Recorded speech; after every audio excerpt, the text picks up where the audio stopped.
प्रस्तुत चौथी साखी में कबीरदास जी कहते हैं कि सुखिया सब संसार है। कबीरदास जी कहते हैं खाए अरु माने और सोवे, अरु माने और, कि सुखिया सब संसार है, कि संसार के सब लोग खाते हैं और खाकर सो जाते हैं।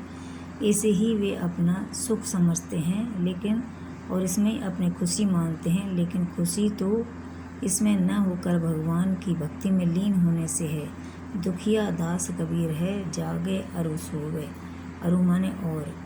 कबीरदास जी कहते हैं कि सारा संसार खाता है और सो जाता है और इसमें ही अपनी खुशी समझता है, जबकि कबीरदास जी कहते हैं कि वास्तविक खुशी इसमें नहीं है बल्कि भगवान की भक्ति में है। और इस कारण से कबीरदास जी दिन रात जागते हैं और रोते हैं, क्योंकि प्रभु भक्ति में लीन रहना इतना आसान नहीं है। अगली साखी में कबीरदास जी कहते हैं कि बिरह भुभंगम तन बसे, मंत्र न लागे कोई।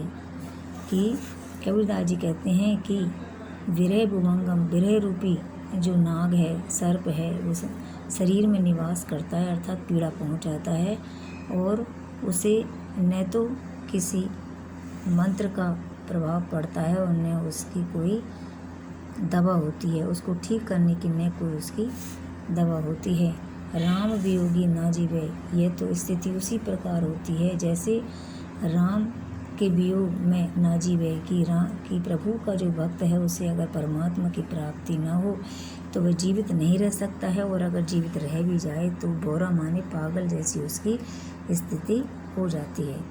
तो इसलिए इसमें बताया है कि मनुष्य को जो है भगवान की भक्ति करते रहना चाहिए, उसका स्मरण करते रहना चाहिए। निंदक नेड़ा राख ये आंगन कुटी छा बंधाए।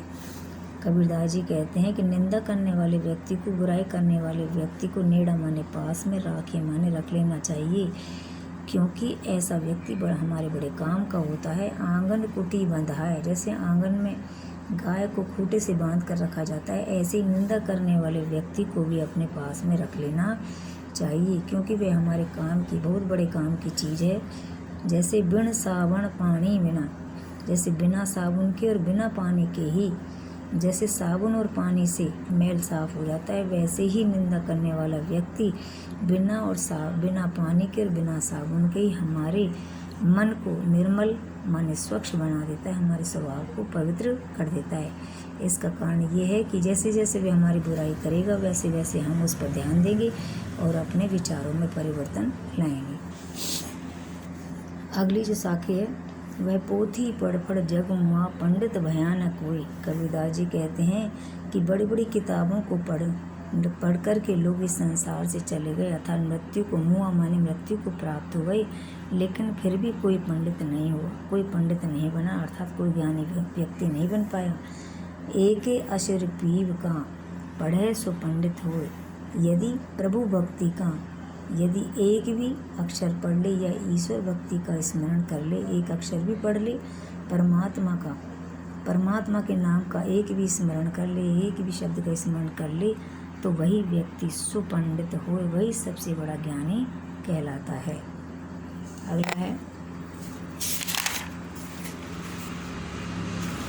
हम घर जालिया आपना। कबीरदास जी कहते हैं कि हमने तो अपने हाथों से अपना घर जला लिया, अर्थात मोह माया के बंधनों से छुटकारा पा लिया मुड़ारा हाथी, अब हमारे हाथ में, हाथी माने हाथ में, अब हमारे हाथ में मुड़ारा माने केवल मसाल है। और अब घर जालो ताश का, अब तो ताश माने अब हम उनके घरों को जलाएंगे, अब तो हम उनके घरों को जलाना चाहेंगे। जे ज्ञान हमारे, जे चले हमारे साथ, जो हमारे साथ आगे बढ़ना चाहते हैं, अर्थात ज्ञान के मार्ग पर आगे चलना चाहते हैं। तो अब हमने ज्ञान की प्राप्ति कर ली है और मोह माया के बंधनों से छुटकारा पा लिया है।